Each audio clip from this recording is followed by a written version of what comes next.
అంత over confidence అస్సలు పనికిరాదు. ఎందుకు చెప్తున్నాను అనేది కొంచెం తర్వాత మాట్లాడుకుందాం. దానికంటే ముందు మీలో ఎంతమందికి గోరింటాకు ఇష్టమో నాకైతే కామెంట్ చేసి చెప్పేసేయండి. నాకైతే గోరింటాకు అంటే ఇష్టమే కానీ దానిలో ఉన్న మెడిసినల్ వాల్యూస్ తెలిసిన తర్వాత దానిపైన ఇష్టం ఇంకా పెరిగింది. ఎప్పుడు గోరింటాకు దొరికినా అస్సలు మిస్ చేయకుండా పెట్టుకోవడానికే ట్రై చేస్తా.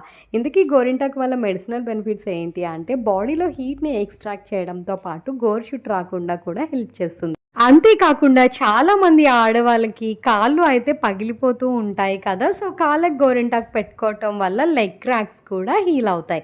ఇంతకీ ఓవర్ కాన్ఫిడెన్స్ మాటకొచ్చేస్తే మా మావయ్య గారు వర్క్ ఉంది కదా! ఇప్పుడు గోరింటాకు పెట్టుకుంటే వర్క్ చేసుకోవడం చాలా కష్టం అవుతుందని చెప్పారు. నేనైతే చాలా ఓవర్ కాన్ఫిడెంట్‌తో నా వర్క్ అయితే కంప్లీట్ అయిపోయింది. అందుకే పెట్టుకుంటున్నాను అనైతే చెప్పాను. ఒక చేతికి గోరింటాకు పెట్టుకున్న తర్వాత ఒక ఇష్యూ అయితే వచ్చింది. ఇంకా నయం 2 చేతులకు గోరింటాకు పెట్టిన తర్వాతే ఇష్యూ వచ్చుంటే ఇంకా అంతే సంగతులని చెప్పాలి. ఫైనల్లీ ఒక చేత్తో అయితే ఇష్యూని రిజాల్వ్ చేసేసి, ఆ తర్వాత మా పక్కింటి అమ్మాయి జ్యోతితో ఇంకో చేతికి కూడా గోరింటాకు పెట్టించేసుకున్నా. పెళ్ళై పిల్లలు పుట్టిన తర్వాత గోరింటాకు 2 చేతులకు పెట్టుకోవటం అనేది చాలా పెద్ద ఛాలెంజింగ్ టాస్క్ అనే నేను చెప్తాను.